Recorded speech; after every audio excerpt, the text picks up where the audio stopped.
Gareth Southgate has made the sensible decision to name his World Cup squad early, this coming week in fact, perhaps because of his close proximity to the furniture rearranging that took place when Glenn Hoddle trimmed Paul Gascoigne from his list at the last moment in 1998. As Southgate has explained, injuries permitting, there is no need to prolong anyone's agony when you have a couple of weeks to spare and a reasonable idea of the group you would like to select.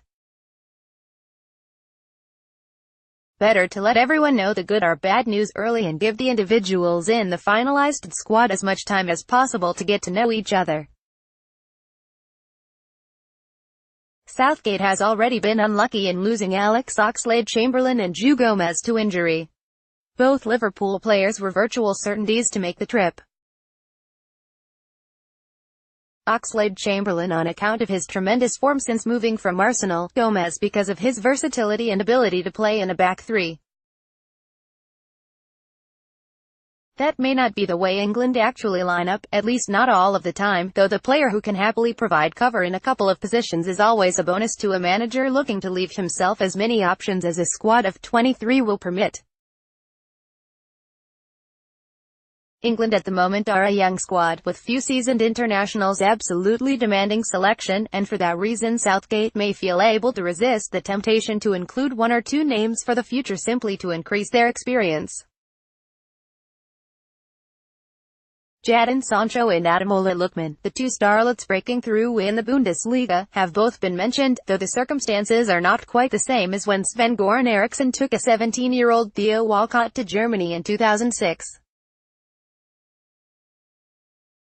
Back then the team virtually picked itself, everyone knew pretty much how it would line up and, having been preferred to strikers of the quality of Jermaine Defoe and Darren Bent, Walcott failed to manage a minute on the pitch in the World Cup.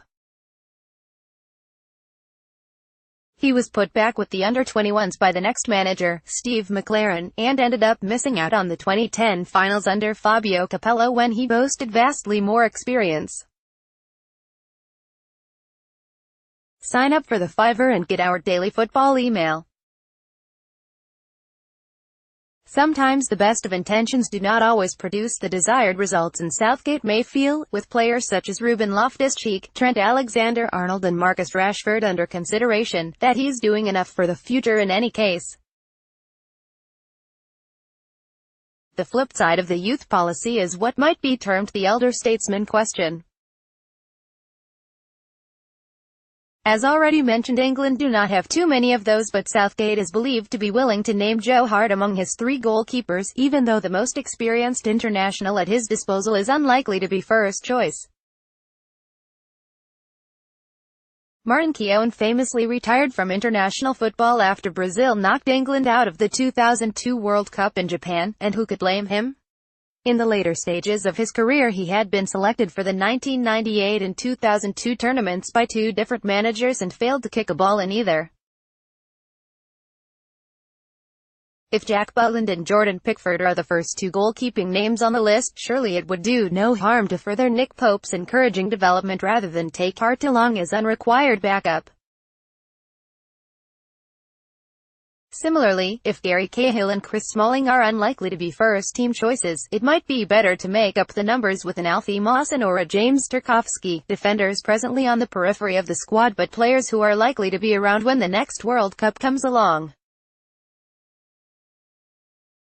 Ruben Loftus-Cheek will be under consideration.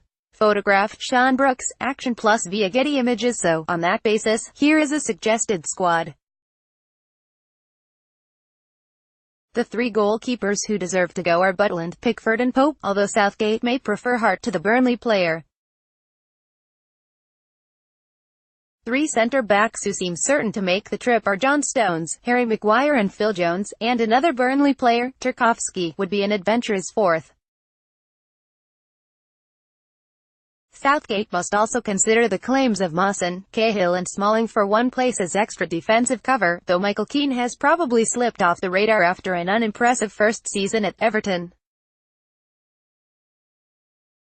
England are pretty well off for fullbacks even without Gomez, so much so that they can afford to ignore the fact that Danny Rose has fallen from favour at Tottenham. Rose may still get the call, but few would argue if Kyle Walker, Kieran Trippier, Ryan Bertrand and Alexander-Arnold were the quartet boarding the plane. In midfield, the big question is whether to take Jack Wilshere, now that Oxlade-Chamberlain has pulled out. While there are doubts over the Arsenal player's fitness record, Southgate seems unconvinced by the claims of Jonjo Shelvey. There is also the debate over whether Raheem Sterling and Dele Alli should be regarded as midfielders or strikers, though little doubt that both will be going. So should Jesse Lingard, and one has the feeling that Southgate will allow as much time as possible for Adam Lallana to prove his fitness.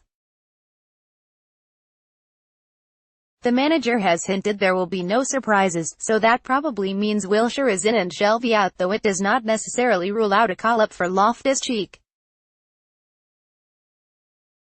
5 options for midfield might be Jordan Henderson, Eric Dier, Wilshere, Lallana and Lingard, and 5 for up front would be Harry Kane, Jamie Vardy, Sterling, Alli and Rashford. That leaves one spare place, which could go to Loftus-Cheek at the expense of an extra striker in Danny Welbeck. Possible squad: Butland, Pickford, Pope, Walker, Trippier, Bertrand, Alexander-Arnold, Stones, Maguire, Jones, Smalling, Tarkowski, Henderson, Dier, Lallana, Lingard, Wilshere, Loftus-Cheek, Kane, Alli, Vardy, Rashford, Sterling.